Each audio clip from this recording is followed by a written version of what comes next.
Hello guys, welcome to my mini blog में आपको स्वागत है। आज मेरा थोड़ा तबीयत ठीक नहीं था, इसीलिए मैं बेटी को खाना बनाने के लिए बोल रही थी। आज उसका छुट्टी भी था, इसीलिए चलो देखते हैं क्या बना रही है। देखो खाना बना रही है बेटी। क्या बना दिया? बीन्स की सब्जी और दाल। बीन्स की सब्जी और दाल।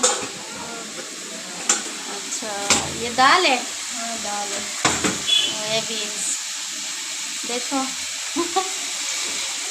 आज इसको खाना बनाने की बोल रही थी, बना दिया। आज मेरा तबीयत ठीक ही नहीं था, इसीलिए।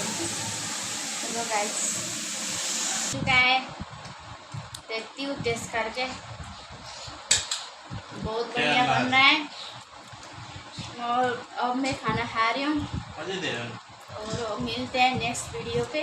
तब तक के लिए बाय।